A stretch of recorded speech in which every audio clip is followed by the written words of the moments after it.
Humility is the greatest creator. I've learned this firsthand because I've tried both ways: command and control, arrogant, egomaniac, greed monster. And now I'm practicing. I haven't mastered this by any stretch, but I'm practicing, serving with humility. And I can tell you firsthand, it is way more powerful. Way more powerful. I talked to you about my teachers. When I initially went to my teachers for guidance and help because I was in so much pain, they said to me, "What was your role in the blow up of your business?" And I said to them, "My role? I was just driving hard like guys do when they're in business, trying to provide for my family. I didn't do anything." They said, "Well, why don't you think a little bit harder?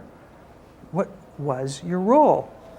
I said, "I was just playing the game." I had this righteous indignation, right? Which is arrogance. I was like, they did it to me. They shut down my company. They this receiver came in. They pilfered $50 million from the assets of the investors. I didn't, right? The receivers are against me. The securities commission is my partner's against me. Everybody's against me. I did nothing wrong, right? Well, if you did do something wrong, what might that have been? Ultimately, through dialogue, I came to a place of, I was selfish. I did only care about myself. I didn't care about my customers. I was greedy, right? Nothing was enough for me. I always wanted more. And I was dishonest. Right? I should have disclosed the fact that I took a discount on the investors' money to my investors. And they said, "Okay, that's great. Now that you've admitted that to yourself, go tell some people." I said, "Who am I going to tell?" Start with your mother, right? Your brother, your sister. And so I went around telling people. I was selfish. I was greedy. I was dishonest. I got myself into big trouble. And I'm scared. I'm really scared. And people ask me through that whole process, "Did you lose friends?" I didn't lose any friends because I went to people from a vulnerable human place and I shared my truth. Because what my teachers had actually done is they had forced me unknowingly to deflate my ego.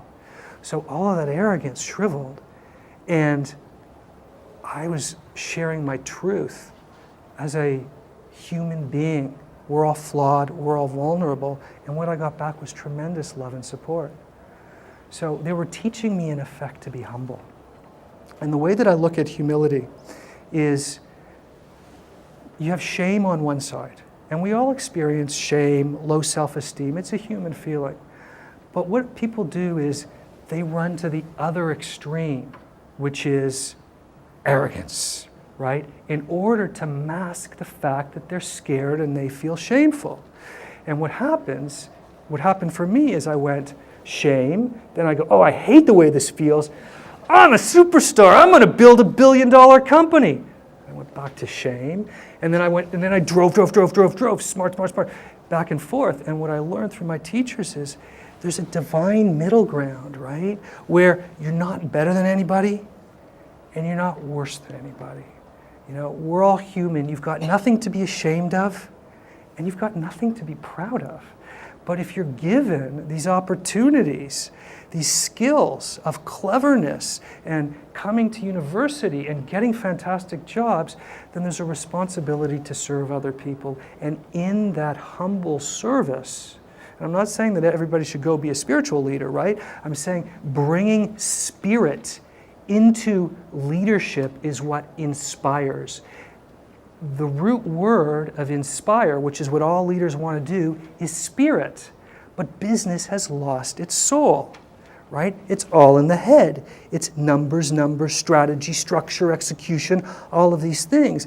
And if you can bring spirit in, then you're going to have a connection with people. Then you're going to have trust with people. Then you're going to be able to empower people. And that is the way great companies are built. It's through that interconnection, which ultimately always comes from humility.